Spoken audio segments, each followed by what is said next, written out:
Hi, my name is VENG-YINN, matrix number 156155. Today I'll be talking about the Mayak disaster, which occurred on September 29, 1957. A catastrophic event occurred deep within the Ural Mountains in the Soviet Union. It's a disaster that was so secretive that most people didn't learn the full scale until decades later. This event, known as the Kishtim disaster or the Mayak disaster, was the second largest nuclear accident in history, only surpassed by Chernobyl. Yet, for many years, the Soviet government went to extreme lengths to hide it from the world. To understand the scale of the disaster, we need to first look at Mayak, a secret nuclear facility built deep in the Ural Mountains, about 90 kilometers from Chelyabinsk. Mayak was the heart of the Soviet Union's nuclear weapons program during the Cold War. This facility was tasked not only with producing plutonium for bombs, but also with processing radioactive waste from these operations. Mayak was so secretive that it didn't even appear on official maps. It was a highly guarded military facility where workers handled some of the most dangerous materials on Earth: plutonium, uranium, and other radioactive substances. By the 1950s, it had grown into one of the largest nuclear complexes in the Soviet Union.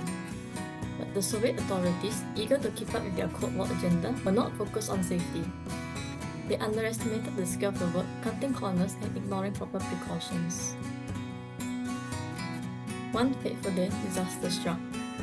One of the tanks storing liquid radioactive waste, filled with plutonium-laced materials, was not properly maintained.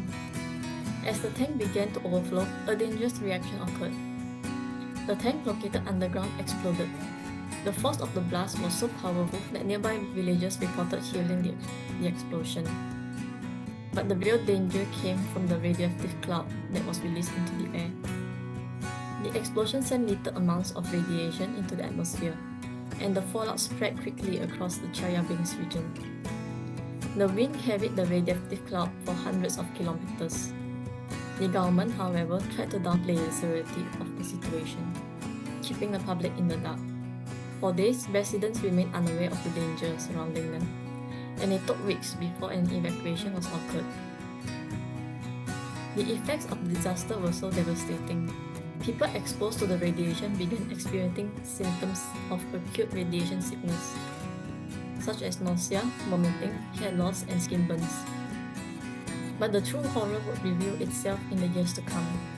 Many of the people who were exposed to radiation suffered from cancer, particularly thyroid cancer, and other radiation-induced cancers.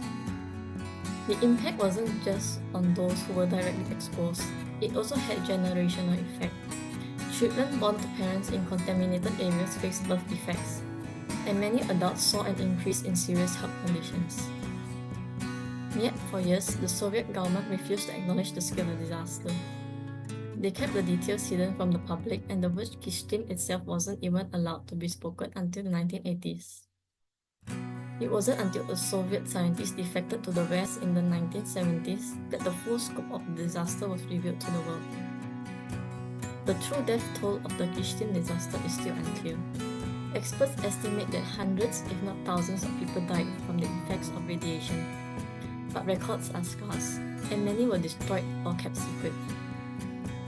The region where the explosion took place has become infamous for its cancer alley, where residents continue to suffer from the long-term effects of radiation exposure. Today, the Mayak facility remains one of the most contaminated nuclear sites in the world. The area surrounding it is still polluted, and some parts of the Chelyabinsk region remain off-limits due to its dangerous levels of radiation.